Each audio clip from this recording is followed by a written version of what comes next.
¿Cansada de comer tu desayuno siempre igual?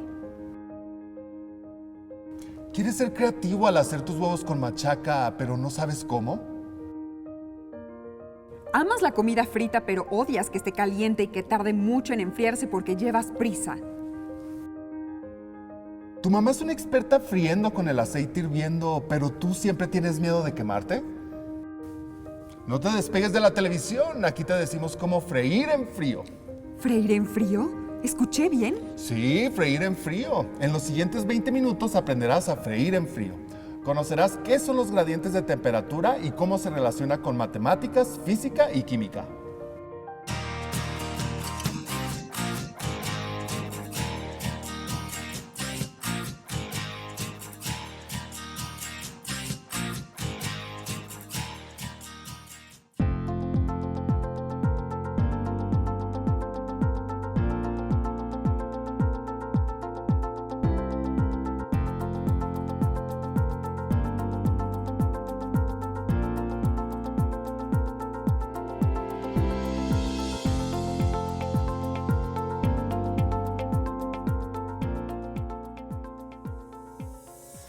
Oye, Dimara, muchas gracias por prestarme el mandil, ¿eh? Ay, se te ve increíble. Muchas gracias. No hay como un buen desayuno, es la comida más importante del día. Y esos huevos que estás haciendo, ay, huelen delicioso. Ay, amo cuando el huevo cambia de color, ¿eh? Eso indica que el aceite está en su punto. ¿En su punto? Es que el aceite no puede estar frío, porque si no tarda mucho y pues no se hace igual. Y si el aceite está excesivamente caliente, pues se quema. Ay, me encanta cocinar, aunque no parezca, ¿eh? A veces me imagino que estoy en esos concursos de chefs. Seguro mi intuición y buen gusto en los platillos me harían ganar, ¿eh? A mí lo que me gusta de la cocina es su relación con la ciencia. Te aseguro que si le rascamos tantito, hasta se relacionan con las matemáticas. Elemental, Dismara. Eso creo yo también. Me parece que la física la usamos como cuando medimos las cantidades de los ingredientes o los cambios de temperatura. Pero, ¿qué es la física sin las matemáticas? Ajá, las Dismara preguntas ya son Ernesto preguntas.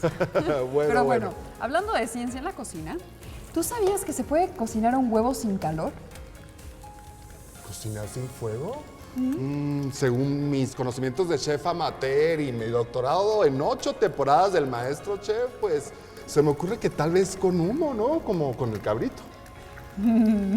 Ah, no, pero el humo está caliente, no puede ser. Exacto. No, hay otra manera. Pero cuando acabemos de desayunar, vamos a hacer el experimento. ¿Oído, Ernesto? Oído, chef. Digo, Dimara. Ay, te lo voy a servir, mira. A ver, échale. Ay, qué bonito. Yo voy a ganar MasterChef, amiga. Seguro. En este plato sopero vamos a verter un poco de alcohol etílico. Alcohol, ¿eh? Luego, cascamos el huevo y lo vertemos dentro. Ay, cascar el huevo, qué bonita expresión para decir quebrar, romper el huevo, hasta pareces chef, Dimara, ¿eh? Luego, rociamos el huevo con un poco más de alcohol. Y ahora sí, a esperar. Bueno, ¿y cuánto tiempo vamos a esperar para que se cocine? Pues esta forma para freír huevos es una técnica de cocina lenta. Tarda como 1 hora en hacerse, así que comencemos a medir el tiempo. Atención, comienza el tiempo en 3, 2, ahora. Oye, 1 hora, ¿eh? Pero con los trucos de la televisión. ¿Viste qué sencillo? Ya se cocinó nuestro huevo. Así que hay 2 maneras de cocinar el huevo. Una es ¿Con calor? Tal y como dice el huevo para el desayuno, como este. elemental, con calor. Calor, calor o frío. Pero bueno, ahorita regresamos a ese punto. La otra manera de cocinarlo es ponerlo en contacto con otras sustancias, como el alcohol. Entonces, ¿qué es cocinar? Pues mira, vamos a imaginar que estos clips que conservan su forma son las proteínas del huevo crudo. Para cocinar hay que desnaturalizar las proteínas de los alimentos, así que cuando están cerrados significa que su estructura está en su estado original, ¿de acuerdo? Sí, de acuerdo. Los clips cerrados son las proteínas de los alimentos sin cocinar. Pero si le aplico alguna sustancia como limón, sal o alcohol, o incluso si cambio su temperatura, las estructuras internas de las proteínas se rompen y queda una sopa como esta. ¿Listo? Con las proteínas rotas, ¿no? Así es. ¿Y eso es cocinar, Dismara? O sea, ¿que puedo comerme ese huevo cocinado en alcohol? No. No, aunque se cocinó, el huevo con alcohol no es recomendable para el consumo humano. Justo porque le echamos alcohol. Mejor un día te invito a un ceviche, ¿no? Tenemos la proteína del pescado y con el limón... Claro, se cuece. También pasa con los encurtidos, como los chilitos en vinagre. Dismara, eres una gran chef científica, ¿eh? Elemental. Y lo mismo pasa cuando se cambia la temperatura. Se cocina el huevo. Querrás decir que cuando se calientan las proteínas, se cocina el huevo, ¿no? No, cuando se cambia la temperatura. Pero eso lo vemos después de esta entrevista. ¿Qué tal? Estamos con la doctora Mayeli Peralta Contreras, quien labora en la Universidad Panamericana Campus Aguascalientes. Mayeli, ¿cómo estás? Muy contenta por la invitación, muchas gracias por invitarme. Es todo un honor hablar a todos los niños y jóvenes del bachillerato. No, hombre, es un honor tenerte. Muchas gracias por tu tiempo. Mi primera pregunta sería, ¿qué pasa con los alimentos cuando se cocinan? Tiene una explicación que a lo mejor nosotros vemos de manera empírica, cuando vemos a nuestras mamás, nuestras tías y nuestras abuelitas y empiezan a cocinar para el desayuno, ¿no? Vemos que cambia la textura, el color y los aromas. Pero ¿cómo podemos explicar esto? Bueno, a simple vista pudiéramos decir que hay partículas muy pequeñas llamadas moléculas y estas cambian con el cambio de energía, de calor, que nosotros decimos calor o frío, por ejemplo. Entonces, todas estas cuestiones pues se dividen en moléculas de amplio espectro y en los alimentos las más importantes son las proteínas. Y hablando de las proteínas, ¿cómo es que las proteínas se pueden desnaturalizar cuando aplicamos, como tú decías, energía, calor o frío a los alimentos? Hay múltiples maneras, pero hoy me voy a enfocar como que en el desayuno, otra vez. Fíjate que el ejemplo más clásico, que a lo mejor lo ven en química de secundaria, es el huevo. Cuando ustedes utilizan y hacen pues el huevo estrellado, pueden ver la parte blanca o la clara que tiene muchísima albúmina. Esta albúmina, esta proteína con el calor se va desnaturalizando, es decir, de transparente pasa a blanco. ¿Qué es lo que pasa con esas proteínas? Pues se van desdoblando. Eso es lo que pasa cuando le inyectas calor. Pero, doctora Mayeli, ¿es solamente el calor? Que lo podemos ver, bueno, en los alimentos también, como es un espectro muy amplio y las proteínas, como las personas, son muy diferentes una de otra, tenemos a la leche. La leche tiene la lactoalbumina y esa la podemos modificar con cambios de pH o de acidez cuando se le agrega limón o cuajos, por ejemplo, en la comarca lechera. Saludos a todos nuestros amigos de Torreón. Ellos lo que hacen es que cambian el pH de las proteínas de la lactoalbumina y se presenta el famoso fenómeno de que se cortó la leche, que es cuando se empiezan a desdoblar otra vez estas proteínas y es lo que nos permite pues desarrollar toda la industria de los lácteos. Doctora, sabemos que una forma de cocinar nuestros alimentos es utilizando calor. ¿Se pudiera utilizar el frío? Sí, realmente lo que nosotros hacemos es remover agua, modificar las moléculas de manera interna. Traten de pensar en un tomate. Es más, traje un pequeño espécimen para explicar que, por ejemplo, este tomate pues lo podemos cocinar en salsas, purés, todo eso con el calor. Eso es muy fácil, eso lo vemos todos los días. Pero también pudiéramos hacerlo a temperaturas muy bajitas. Esas bajas temperaturas o esas tecnologías de deshidratación, pues nos permiten remover el agua, la actividad de agua, y eso es lo que nos permite a los científicos, a los industriales y gente que se dedica del campo, es preservar los alimentos por más tiempo. Con la magia de la televisión, pues tenemos acá unos tomates deshidratados que preparé con mi suegro, porque pensábamos cómo le podemos explicar, y miren, es exactamente el mismo tomate, pero sin menos actividad de agua.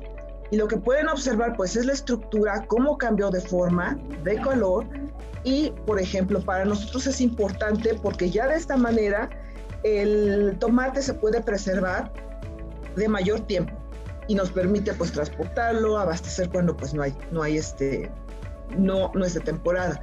También hay otras tecnologías sobre la refrigeración o de congelación a bajas temperaturas que te permiten remover el agua en forma de deshidratación y te permiten una variedad de productos. Doctora, ¿nos podría platicar cómo es que influyen los puntos de ebullición, por ejemplo, del agua, del aceite o del nitrógeno en la cocción de los alimentos? Estas sustancias, por ejemplo, el agua, que ha sido como que la cuestión base, tiene un punto de ebullición de 100 grados centígrados. Pero si nos vamos al aceite o los aceites vegetales, pues es un punto de ebullición menor. Estos con la proximidad de los 70 grados centígrados. ¿Qué pasa? Cuando llegan así a su máxima capacidad calorífica, ellos absorben el agua de los alimentos, lo que provoca desnaturalización de proteínas. Ahora, el otro detalle, por ejemplo, el nitrógeno, que va a puntos de ebullición abajo de cero, porque pues es un gas, realmente lo que nos permite es hacer el mismo principio, hacer una transferencia de calor, al contrario, este va a ser en menos grados centígrados, y remover la actividad de agua de nuestro alimento, lo que nos permite, por ejemplo, preservar pues las frutas, algunas verduras, y nos permite transportar en regiones donde no las hay. Excelente, pues es muy interesante todo lo que nos comparte, doctora. La quiero invitar a que nos acompañe de mano amiga a seguir en el foro y regresamos en un momento con usted y nosotros continuamos en Jóvenes en TV. A ver, Didmara, me prometiste que íbamos a hablar de que no solo se puede cocinar con calor, sino con frío. Soy todo oídos, chef. Como ya dijimos, lo que cocina un alimento es el hecho de desnaturalizar las proteínas, ¿no? Sí, sí, sí. Bueno, pues el calor, en efecto, desnaturaliza las proteínas y los alimentos se cocinan. Según mis libros de cocina, se necesita que el aceite esté bien caliente, como a 166.85 grados Celsius, para que el cambio de temperatura cocine las proteínas del huevo rápidamente. Pero con esta temperatura también se fríen las papas a la francesa, los pescaditos, las tortitas de coliflor, los chiles rellenos, los churros, qué rico. Oye, ¿y a qué temperatura está el huevo? ¿O las papas? ¿O el pescado? Ah, bueno, pues antes de cocinarse, los alimentos están a temperatura ambiente. Eso es más o menos 27 grados centígrados. Ajá. Lo que cuece la comida es esa diferencia de temperatura. Por eso te dicen que para freír el aceite debe estar bien caliente. Si hacemos la diferencia entre la temperatura del aceite hirviendo y la de la comida a temperatura ambiente, ¿cuánto es? Pues hay una diferencia como de 140 grados Celsius aproximadamente. Entonces, ese brinco de 140 grados es lo que cocinó el huevo. Entonces, por eso los libros de cocina a veces te sugieren que antes de freír algo lo metas un ratito al refrigerador. Así la diferencia de temperatura es mucho mayor. Ahora la pregunta es, ¿qué pasará si para cocinar usamos una sustancia que en vez de subir la temperatura de la comida, 140 grados, la baje a menos 140 grados? ¿Se cocinará? Uy, yo conozco una sustancia que puede hacer eso, pero no sé si cocine un huevo. He leído poco de eso en mis libros de cocina molecular, ¿Ah, sí? ¿Y cuál es esa sustancia maravillosa? El gas llamado nitrógeno, pero en estado líquido. Para mantenerlo líquido, el nitrógeno debe estar por debajo de los menos 195.8 grados Celsius. Pues sí, porque justamente cuando está a los menos 195.8 grados Celsius, comienza a hervir y se evapora en la atmósfera. Entonces, ¿qué? ¿Probamos? Pues por supuesto que probamos, chef. A freír con frío. ¡Uf, qué emoción! Y esperaríamos a que baje la temperatura del huevo de los 27 grados Celsius hasta los menos 195.8 grados Celsius. ¿Estás lista? Con lo que en realidad la diferencia de temperatura de 140 grados, ¡pum!, la habríamos superado. Oye, Mara, hay que ponernos los guantes y los lentes para protegernos de quemaduras, Manejar nitrógeno líquido es igual de peligroso que trabajar con fuego, Ok, sí, voy. Solo que antes voy a poner el huevo en el sartén. Ok, bueno.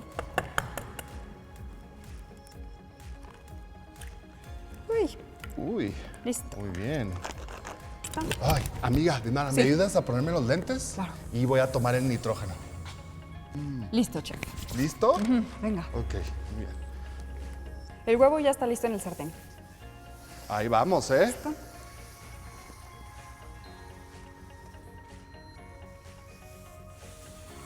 Se ve así como dramático. Piso. ¡Wow! Y recontra wow, Ismara.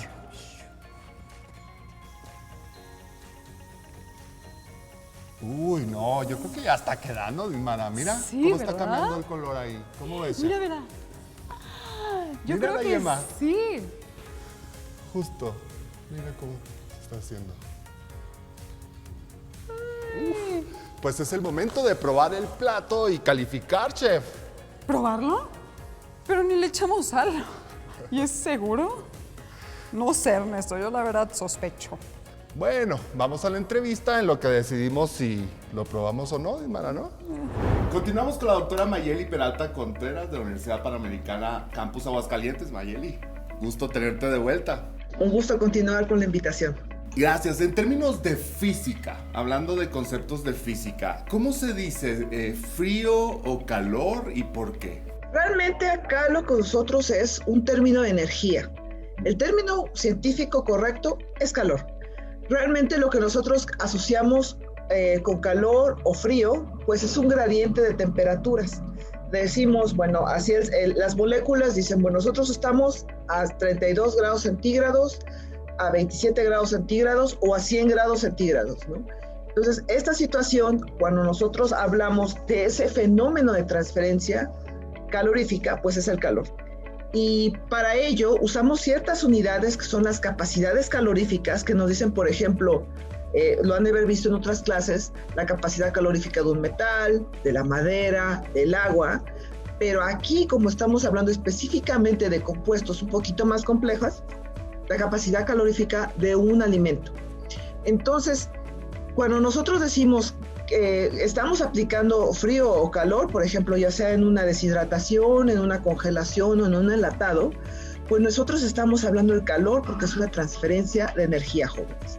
Entonces, acá es nada más para ir homogeneizando términos. Doctora, bueno, y hablando de los gradientes de temperatura y las transferencias de calor, en la industria alimentaria, ¿cómo es que se manejan los cambios de temperatura? Es decir, los cambios de calor o los cambios de frío. Eso depende mucho de la aplicación. Por ejemplo, el primer caso que les estaba platicando, otra vez voy a tomar mi amigo el jitomate, nosotros aplicamos una velocidad de transferencia de calor muy lenta, por casi lo de un día. También esto se pudiera hacer, si no se tuviera tecnología, hacerlo en rebanadas y ponerlo al sol. Dependiendo de si nos escuchan en Sonora o en Yucatán, pues a lo mejor ustedes terminan en 4 o 5 horas, ¿no? Pero en el Bajío y en el resto de la República, pues las transferencias las hicimos con el deshidratador de manera lenta para preservar las propiedades de los alimentos. Pero solo se trabaja así en la industria, no. Hay otro ramo súper importante en la industria, que es la industria de enlatados, de conservas, y ahí lo que se usa son procesos de esterilización y pasteurización, que son procesos a altas temperaturas por muy corto tiempo.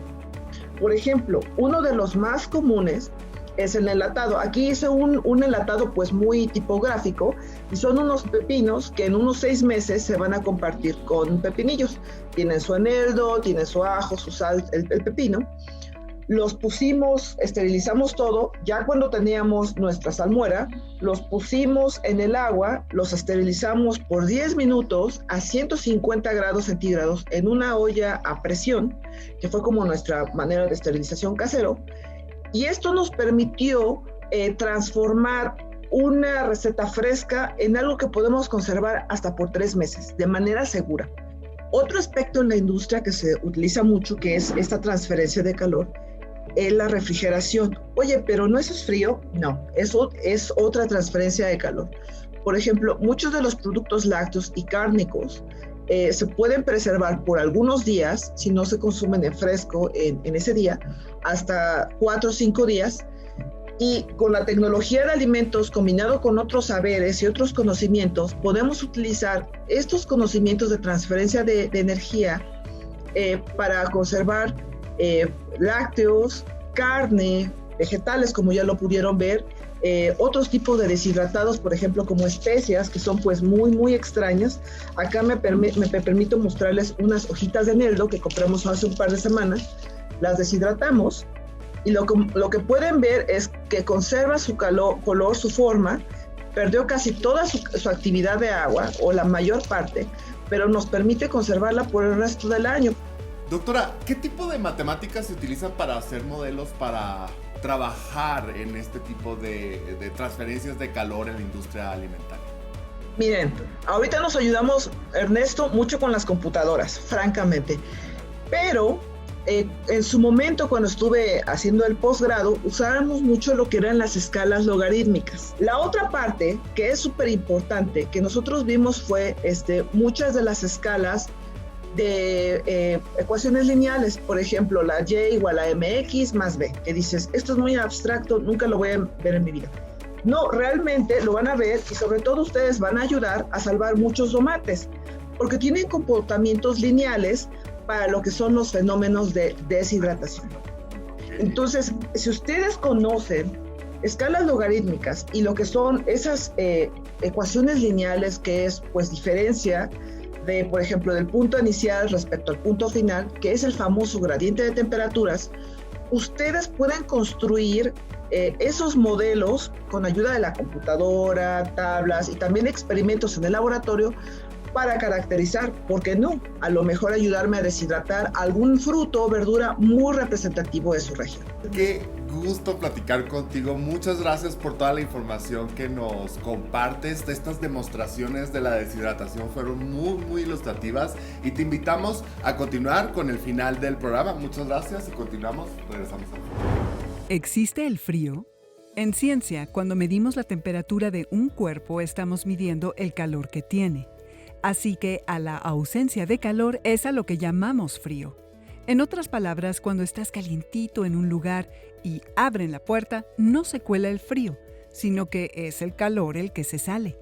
Siendo más drásticos, el frío no existe.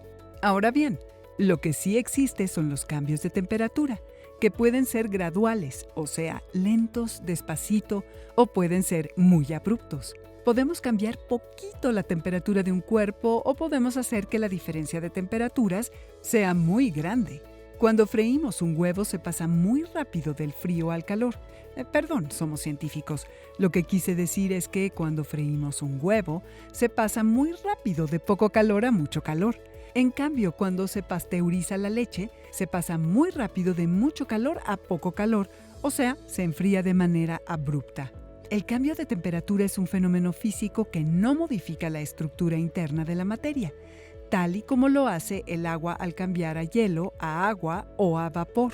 Pero sí podemos quemarnos al hacer cambios muy rápidos de temperatura. ¿Alguna vez te has quemado cocinando? ¿Te has quemado la lengua con una paleta helada? Pues allí lo tienes. Los gradientes de temperatura son muy grandes y generan consecuencias como las quemaduras. ¿Qué? Los gradientes. Un gradiente es la variación de una magnitud, y eso matemáticamente es la medida de algo, o sea, que cuando decimos un gradiente de temperatura, estamos refiriéndonos a una variación de la medida que se usa para medir la temperatura. Uy, qué rico, pues justo para despedirnos, Didmara. Sí. A ver.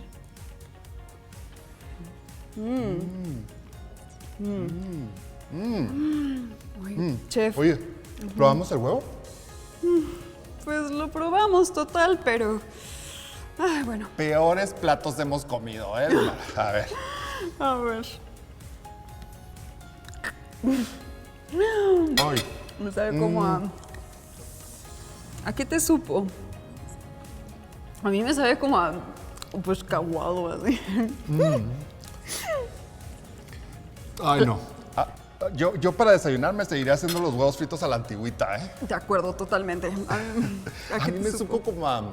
así como a mantequita raro, como heladito. Digo, yo sí me animaría a probarlos después en un restaurante de estos de cocina molecular. Esos huevos con tocino, porque los hacen así con tocino y nitrógeno y valen una fortuna. Ahí sí los pruebo. Pues sí, pero huevos helados... ¡bleh! Hay mejores alimentos para comer cosas fritas en frío, como lo que hicimos con las brochetas. Yo me quedo con esto, la verdad. ¿Ustedes comerían un huevo frito en nitrógeno? Suban sus respuestas al grupo de Facebook y con el hashtag Elemental los estamos leyendo. Los horarios de transmisión y la síntesis de los programas están en la página jovenesencasa.cep.gov.mx. Y en YouTube están todos los programas. Adiós. Adiós. Oye,